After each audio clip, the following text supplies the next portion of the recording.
आज मसँग हुनुहुन्छ हाम्रो नयाँ दाइ सन्तोष रिमाल दाई हाम्रो सन्तोष रिमाल दाईसँग हाम्रो सिरियस कुराहरू भइरहेको छ। म सन्तोष दाईलाई सन्तोष दाईको लाइफ एक्सपिरियन्स दुबई आउँदाखेरि गरेको सन्तोष दाई कति के दुःख गर्नुभयो कति के हुनुभएको सब सुन्नुहुन्छ तपाईँहरूले। अनि सन्तोष दाई त्यसो भयो सन्तोष दाई एकदम तिमीलाई छ मेरो पनि ठिक छ। अनि केबाट सुरु गर्नु जेबाट सुरु गर्नु जेबाट सुरु गर्नु भयो त्यही गर्नु। तपाईँ चाहिँ यहाँ दुबई कति सालमा आउनुभयो? घर दुबई भन्दा नि तपाईँ यहाँ घर छोडेर तपाईँ चाहिँ अब बाहिर हिँड्न थाल्नुभएको चाहिँ कति भयो? म बाहिर हिँड्न थालेको चाहिँ थुप्रो भयो। यो कति भन्दाखेरि 17 वर्ष बित्यो। 7 वर्ष 1 महिनापछि 7 वर्ष दुरै हुन्छ होइन। इन्डिया बस्यो होला 9 साल। 9 साल इन्डिया के काम गर्नु? म इन्डियामा होटेलमा काम गरेँ। होटेल भाँडा काम गरिनँ कि होटेलमा वेटर काम गरिनँ कि कुक काम गरिनँ कि परोठा बनाउने भनेर मैले गार्ड काम गरिनँ कि मैले हर काम गरेँ इन्डियामा। इन्डियामा।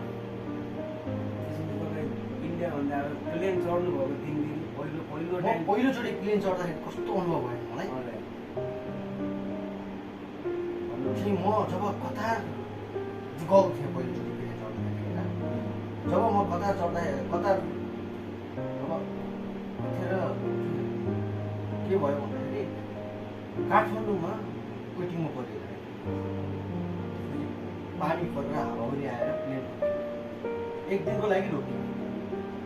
गइयो यस्तो होटेलमा गइयो कि त्यो पल त म त सम्झिनै सक्छु। त्यो पल मेरो अब आउँदैन त्यो त्यो पल आउँदैन कि मेरो। त्यस्तो होटेल हामी गइदा पनि गइँदैन सकिँदा पनि सकिँदैन। एकदम लग्जरी होटेल एकदम भिआइपी त्यो भनेको 5 स्टार कि 7 स्टार कि होइन कि त्यो 20 स्टार भनौँ न त्यस्तो होइन। तर त्यस्तो होटेलमा गइयो। पछि बिहानखेरि आयो एयर इन्डियामा चढेँ। एयर इन्डियाबाट म दिल्ली ट्रान्जिट भयो। त्यहाँबाट म जेट एयरलाइन्समा चढेर म कतार पुगेँ। जब कतार पुगेर म बाहिर निस्किँदाखेरि त्यो डिग्री गर्मीको त्यो डिग्री आममा जब म बाहिर निस्केँ नि हट म निक्लिन सकिनँ। त्यो जब एयरपोर्टबाट बाहिर निक्लेँ त म बाहिर निक्लिन सकेँ। म फेरि भित्र छिरेँ। होइन म आगोको राखमा कोइला खानेमा छिरेको छु क्या भनेर म फेरि भित्र छिरेँ। गर्मीले गर्दा भाइले मलाई के भएन किन जारहेछौ? नहीं मैं कोयला खाने में जा रहा है। मैं क्यों जा रहा हूँ? है ना? नहीं गर्मी ज़्यादा है, डिग्री ज़्यादा है। इधर म जुन जुलाईमा गएको थिएँ। जुन जुलाईमा गर्मी है गर्मी त भन्नै सकिँदैन। यस्तो गर्मी भन्नै सकिँदैन। ठिक छ गइयो। राति पुगेको 9 बजीतिर।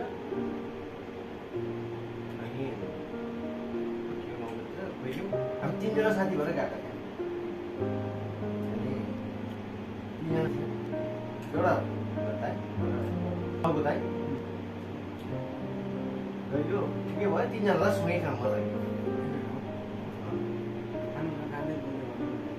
तपाईँले हो अनि सँगै काम लाग्यो।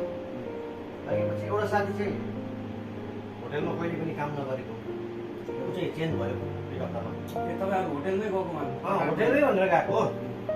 फेरि होटेल पनि सानो थिएन। होटेलमा भिआइपी होटेल थियो। राम्रो होटेल थियो। 8 घन्टा सेलेरी धेरै थिएन 11 मैले हामी त्यस्तै भयो। तर योभन्दा धेरै राम्रो। यो 1100मा त्यहाँ बसेर यहाँ 1100 के पनि त्यहाँ भनेको खाना भनेको फ्री सबै त फ्री 10 मिनटको बाटो 8 घन्टा ड्युटी हुँदा चाहिँ 8 घन्टा 8:30 मिनटमा रुममा आइपुग्यो। जान 15 मिनट आउन 15 मिनट। राम्रो होटल परेको थियो। त्यसपछि मैले काम गरेको थिएँ। राम्रो ठाउँमा पऱ्यो। ड्युटी जस्तै पैसा खाना बस्न वाइ साबुन सब राम्रो भइरहेको थियो। त्यसपछि नेपाली आइडल सिजन 1 हुँदाखेरि त्यही अब गइयो। त्यहाँ अब त्यो चुटी बेला झगडा पऱ्यो। रातारात निक्लिन पऱ्यो त्यहाँबाट। त्यहाँदेखि नेपाल त्यहाँबाट म नेपाल आएँ। नेपाल आएपछि चाहिँ मैले फेरि कता जान सक्दिनँ। सक्नुहुन्न दुबईको लागि हालेको थिएँ, पहिला पनि स्टारमा मैले हालेको थिएँ, तर स्टारले अलिक 1000 रुपियाँमा के जान्छ भन्ने भयो। म प्लाइमेर भनेर आएको थिएँ, प्लाइमेर मैले काम सिक्नु भने नेपालमा पनि आएर गर्न सक्नुहुन्छ भनेर मलाई फेरि भनेको कसले भन्दाखेरि सालीले फेरि आफ्नै साली होइन जानु मैले काम सिक्नु भने नेपाल आएर के गर्नु तपाईँले सालीले भन्यो ठिकै छ म जान्छु भनेर तर त्यतिखेर फोन गरेँ भोलि इन्टरभ्यू आइज भने अनि भनेपछि पास भयो। इन्टरभ्यूमा मैले सप्लाई कम्पनी हो कि होइन, त्यो हो कस्तो, टाइम चाहिँ आउँछु आउँदैन, यो हो कस्तो सबै मैले बुझेँ। म किन कतारमा गएको थिएँ त म खाइसकेपछि मैले बुझेँ, तर लास्टमा म आफै फसेँ यहाँ आएर स्टारमा। तर स्टारमा पनि ठिकै भइरहेको थियो पहिला 11 महिना म 80 लाखमा काम गर्थेँ, ठिकै भइरहेको थियो। मेरो 1100 बेसी आएको टिप्स चाहिँ आउँथ्यो मेरो दरो, त्यसरी राम्रै भइरहेको थियो। टिप्सले खाना लाउन सब पुग्थ्यो। त्यतिखेर म दुबई आउँदाखेरि मैले ड्रिङ्क मैले केही पनि गर्थेँ होइन, ड्रिङ्कहरू मैले केही गर्थेँ। 11 महिनापछि मैले ड्रिङ्क गर्न सुरु गरेँ होइन, के भइरहेको थियो त्यसपछि पछि एउटा कम गरेँ प्लास्टिक त्यतिखेर जान्छु भन्ने सोचेको थिएँ, त्यतिखेर जान पाइनँ कोभिड-19ले गर्दा।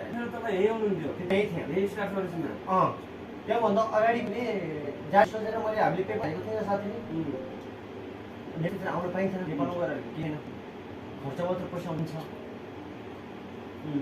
अनि गरिन्छ।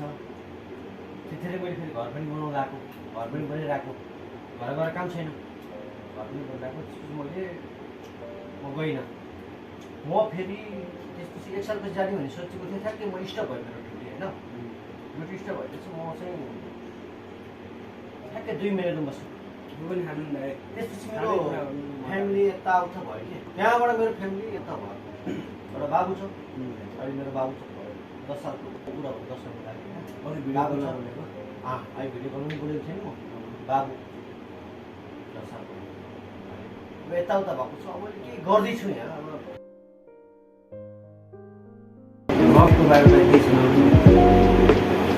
अब लभ लाइफको बारेमा भन्दाखेरि म अहिले भने नि मैले तपाईँको फर्स्ट भयो थियो अहिले एपिसोडमा मैले भने नि म किन इन्डिया गएको भन्दा म 13 सालमा किन गएँ होला थाहा छ भन्नुहोस्। जब स्कुलमा पढ्दाखेरि म जब पास भएँ म 6मा गएको थिएँ। त्यतिखेर एउटा केटी आयो बोर्डिङबाट, लभ भन्नाले त्यसलाई मैले क्लासमा दुईतिर होइन भन्दैछु, पहिला भन्दैछु मैले डिस्केट साथीहरूले मेरो नाम बच्चाहरू 6 क्लास छ अनि 7 क्लासमा मन पर्नु थाल्यो। मलाई मन पर्छ उसँग उसले मात्र माया गरेँ वान साइड लभ ओन्ली हुन्छ नि दाइ गाइड 1 लाख गरिन्छ हात काटिन बोर्डिङबाट टिनेज अनि जब उसले त्यसलाई मन पराउने त्यसले फेरि त्यस्तो भयो के। त्यसपछि मैले 6 क्लास भोलि भयो त पुरा 7 क्लास भोलि भयो 7 क्लास छोडेँ पढ्दा पढ्दै छोडेँ। त्यसपछि म इन्डिया गएको इन्डिया गएपछि 11 महिनापछि म नागरिकता बनाउनु आएको थिएँ। त्यतिखेर म स्कुलमा चाहिँ सर्टिफिकेट निकाल्नु भनेर गएको थिएँ। उसले मलाई फेरि लभ राखेको थिएछ।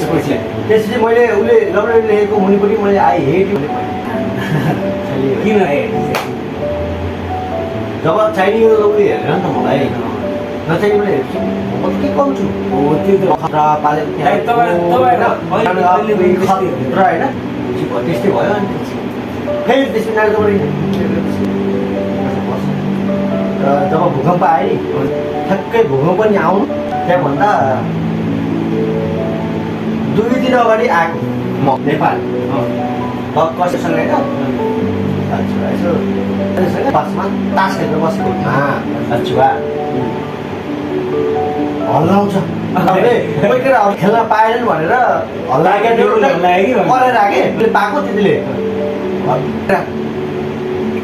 चियरको त ऊ पनि हल्लिन्छ पुरै बिजुलीको पुल पनि हल्लिन्छ बोल्ला नि त्यसपछि टाप मलाई के याद आयो टिभीको याद आयो दौड्यो घरमा टिभीले लागि झऱ्यो क्या हुन झऱ्यो भने त फुट्यो त्यहीको समय आयो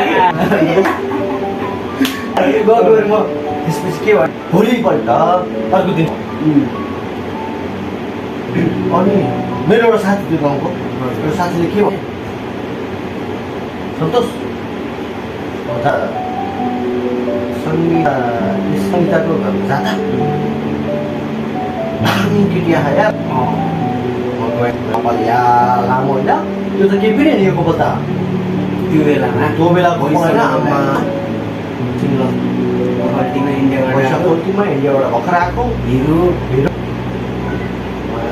गएँ र उसैको मैले म्याक्स फोन गरेको थिएँ माइक्रोम्याक्स तिनवटा याद छ है त्यतिखेर हवलदार सुन्तली भन्ने मुभी छ मलाई होइन तर घन्टी पछि अनि त्यो पिक्चर लाग्यो ट्याग गर्दा त बजाउँदै गएँ अनि चाहिँ जुन बुढी छ नि त्यो बुढीलाई चाहिँ मैले चाहिँ बुढीले के भनेर बोलाएँ किन हेरौँ लाउँ त हिरै त्यतिखेर आफू पनि होइन हेर होइन मोबाइल छ कसको हातमा मोबाइल हुन्थेन भने यहाँ त्यतिखेर हुन्थेन है कसको हातमा हुन्थेन त्यो बेला त्यो बेलामा हुन्थेन भूकम्प त कसको ठुलो हातमा मोबाइल थिएन के होला गर्दाखेरि हामी त त्यो बाउको बटाउनवाला मुलामा स्नेक गेम खेल्थ्यौँ अनि त्यो स्किन के अरे त्यो सापवाला गेम होइन साँपवाला खेल्थ्यो अनि बेलुका कुरा भयो फेरि बेलुकातिरको कुरा हो फेरि अनि बिहान 6 बजीतिर फेरि दिदी भन्छ सन्जित घर उसको दिदीसँग दिदी घर पाएँ रहेछ म गएँ गीत बजाउँदै गएँ होइन दाइ ल्याउनु नि त गीत ल केही बजाउनु दिनु पऱ्यो नि यार मन पनि दिइहालेँ अनि दिएपछि के अरे अनि म फेरि गएँ मम्मीले खाना म गएँ पछि बेदै दिदीले मलाई फोन गर्नुभयो बाबु सानो काम छ आउनु न बाबु हुन्छ त्यो चाहिँ मलाई बाबु तल्लामा आउँछु अनि होइन सरी के अरे अहिले दिउँसो आउनै म तपाईँलाई कल गर्छु अहिले दिउँसो आउनु ल भन्थे म आउँछु मेरो नम्बर फेरि ठुल्ठुलो भने क्या उसले सुन्छ अनि नम्बर फेरि यस्तो सजिलो थियो कि अझै पनि चेक गऱ्यो भने पनि मेरो नम्बर छ क्या सुन्ने 98 1 492 5 यस्तै पछि छ क्या यस्तै हो क्या इजी रहेछ भन्ने भन्छ सुसर यो त सरी के भन्छु के भने त के बताइदिएर भने तिमीलाई दिँदा जाऊ भने के गयो पहाड पखारा गयो गर्दा ए म लाग्यो फोटो धेरै त्यो भेटिन्छ कि तपाईँले आज बस्नु के अब देखाउँछु म ठ्याक्कै देखाउँ दिदीले उता बुझिसक्नु बिर्सन भयो म त्यहाँ ए होइन तपाईँ खोज्यो अरे